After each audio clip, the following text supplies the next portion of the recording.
Hello everybody, today we are going to talk about more types of variables in the C++ language. This is quite logical that there are more types. Right now we only know how to create variables that can store integer numbers. But we also need to know how to store real numbers, characters, sequence of characters. Before we start, let's remind about how to define variables, and let's talk about one problem that might happen when we use variables. If we want to define variable, we have to write what? Type of variable, and then name of variable, and then semicolon. We can also define in one line more than one variable. In order to do it, we should write something like that. Name of variable 1, name of variable 2, name of variable 3, and we could just continue that. Let's check it out if it's working. Int A, B, and C. Build and run. As you can see, our program is working well. We can also assign one of that variable in the same line. For example, I will assign that one, and I will assign that one. Okay. And let's build it. And it's working well. But let's see what values are stored in that variables right now. Cout A and line.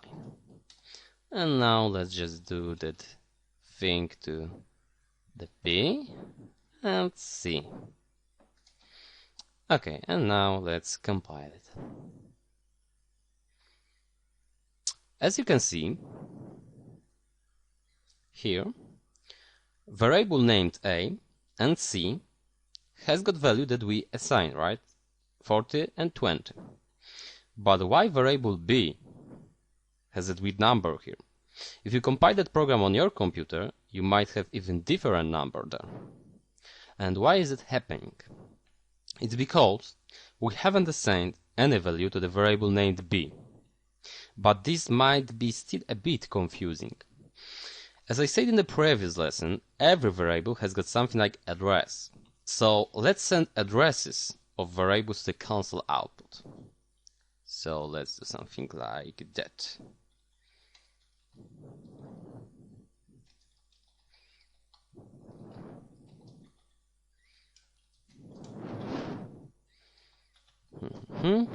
Now let's do that way.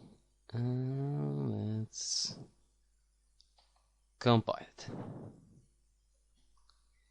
B and C, sorry. Okay. As you can see, the address is some weird numbers connected with some letters, right? Like the F, right? And the notation is called hexadecimal code. We don't need to understand it right now, but we should notice one thing. Each of that address is different, right? Here I have 44, 43, and C. So they differ from each other. And as I said in the previous lesson, when we define variable, so when we write something like int A, right? We are then allocating, reserving memory in the same time.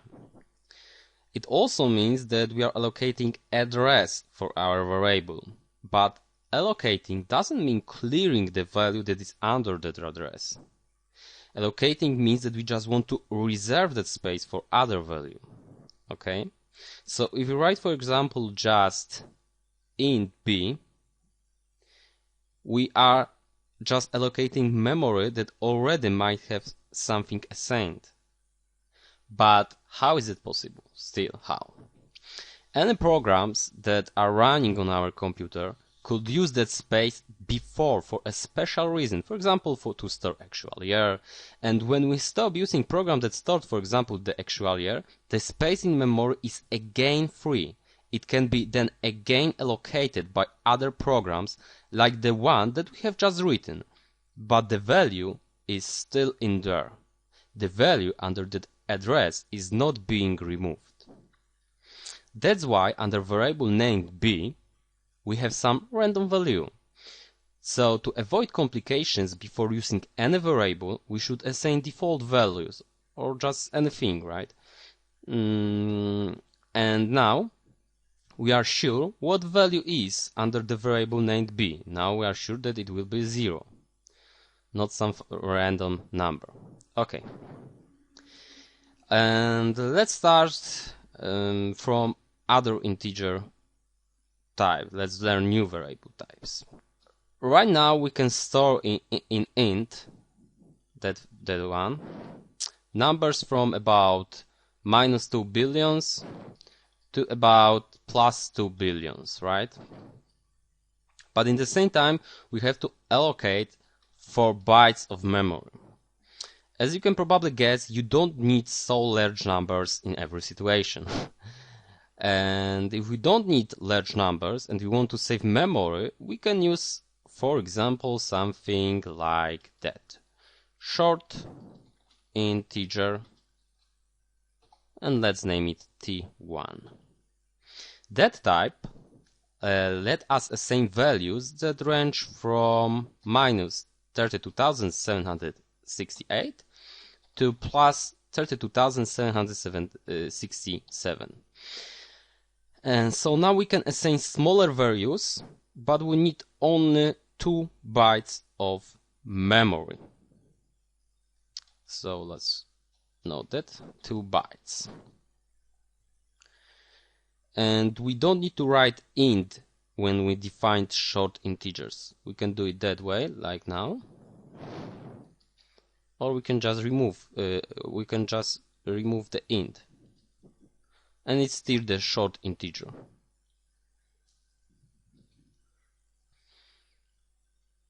Let's assign some value to that guy, for example 5, and let's send it to the console output. As you can see, it's working fine. Here we have 5. Okay. Let's study something new now. What if I wanted to use real numbers, numbers at a fractional part? Now when I write something like, for example, that, and I compile it, as you can see, you are losing the value after the point, right? We lose that 6. We have only 5 on the console output. The type that can store real numbers are called in programming floating point numbers.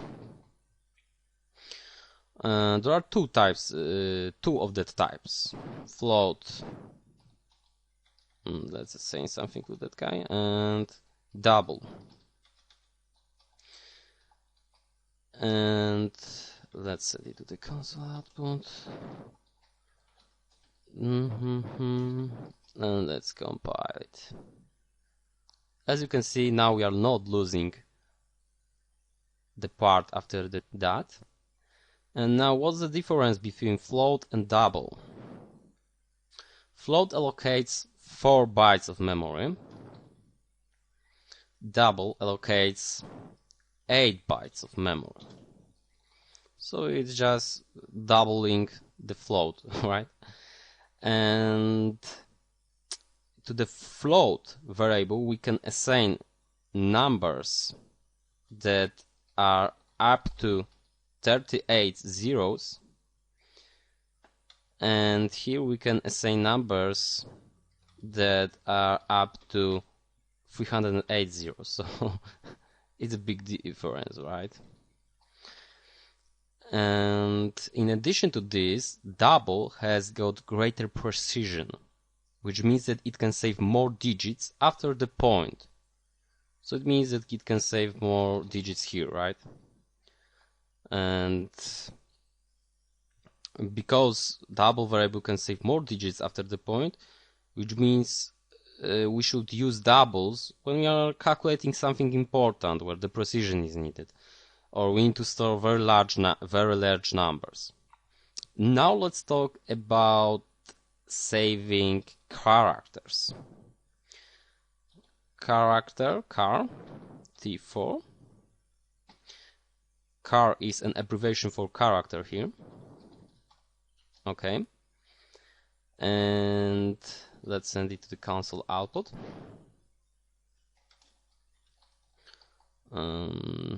Let's assign something first.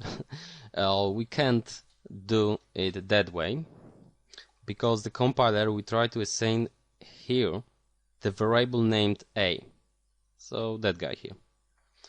If we want to assign the character a, we should use something like apostrophes,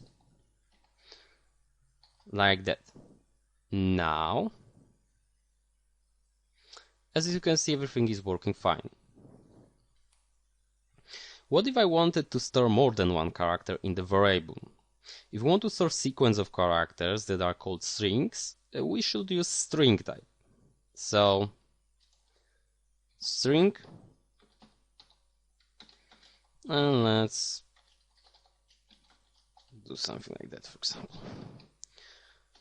And as you can see, text should be inside the quote signs for the sequence of characters. Let's send it to console output. And it's working well. Let's learn how to combine two different strings. So I have, for example, string x, we'll assign value part 1, string y part 2, and now string combined strings equals x plus y. Cout combined strings and line. Let's see. As you can see, part 1 is now combined with part 2 in that variable that is called combined strings. We can add, for example, a space between them now, like that. So to combine two strings, we should just use the plus signs. Right? It's working well. Let's talk about Boolean type now. Boolean. True or false? Well, bool is a type that can store only two values, true or false.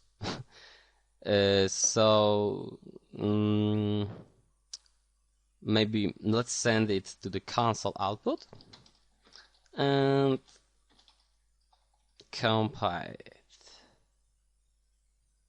As you can see, we don't have here something like true. We have 1 here, right? But here is true. Why? Every number that is not 0 is going to be true in the C++ language. 0 is representing false. So false is always 0. Every other number is true. Let's check it out. For example, I will write false. As you can see, we have 0 here. And let's now write something like that. As you can see, we have 1 here. 1 is representing true. 1 is representing true. And let's assign the negative number. As you can see, it's 1. And now 0. And it's 0. Okay, so everything is working well, like I said. Now let's talk about unsigned types of variables. When we look at that guy here, I told you that it can have values from minus 32,768 to 32,767. But there are many situations where we don't need negative numbers. Then we can remove the minus signs, remove it, right? And we are making them unsigned types because it's without that sign.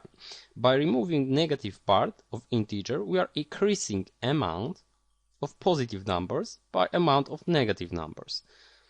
So for unsigned short int, we could assign a value that range from, let's do it, for unsigned short int 0 to 65,535. And that number here is a sum of that numbers here. You can check it out. And let's send it to the console output. Let's create first that way.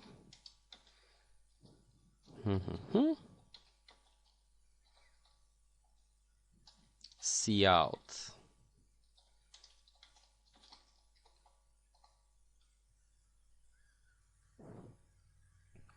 As you can see, it's working well. Let's talk about that we can also remove that integer here. Unsigned short is unsigned short integer. Alright, it's working well. We can add unsigned to all other types, right? Float, double, so it's working the same. And let's talk about constant variables now. There might be situations where we're gonna use something in our program many times, and we also want to make it unchangeable by mistake. In order to do it, we have to add before type of a variable a word const, which is abbreviation for constant. So for example, we have string, I will name it name of game, Conqueror of C++, for example, and I don't want this name being changed, so I will add const here. And now let's send it to console output.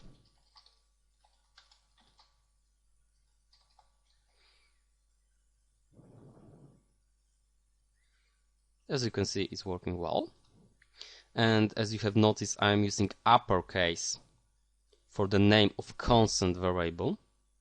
You don't have to do it that way, but it's a good idea, because when your programs gets longer, you will know what is constant variable just by looking at the name of variable, right? It's uppercase, so it's the constant for sure. And we'll know that we can't change the value of this variable from the other part of program. Let's read out, so we'll see if I'm lying or not. Okay, name of game, and now something. Let's build it. And as you can see, we have error here. We can't do it, so I didn't lie. Okay, that's all in this lesson. Thank you very much.